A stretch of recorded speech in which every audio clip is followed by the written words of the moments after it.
ukukhombisa ukuthi uma umZulu unjani uNkulunkulu esikuye uphethe amaZulu futhi uphethe isiZulu uma uzophuma esizulwini uphuma kuNkulunkulu ukuthi awuyasebenza. Mawuthatha ukuqhathanisa ubheka ushada ngendlela wena obujwayele ukumbona ngayo nangendlela ombone ngayo namhlanje imuphi umehluko?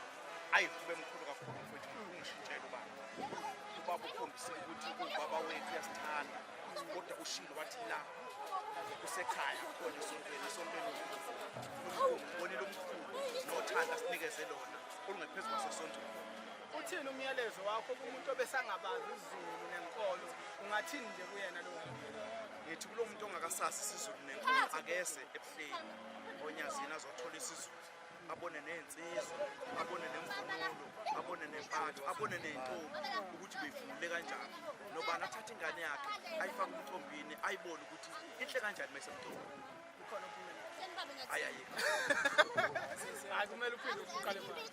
Usayibuka. ayingeke mfowethu usemzini kababa lapho ubaba wami ngamhlonipha phandle uma ngibone emfuleni Hayi kuhle baba siyabonga kakhulu baba.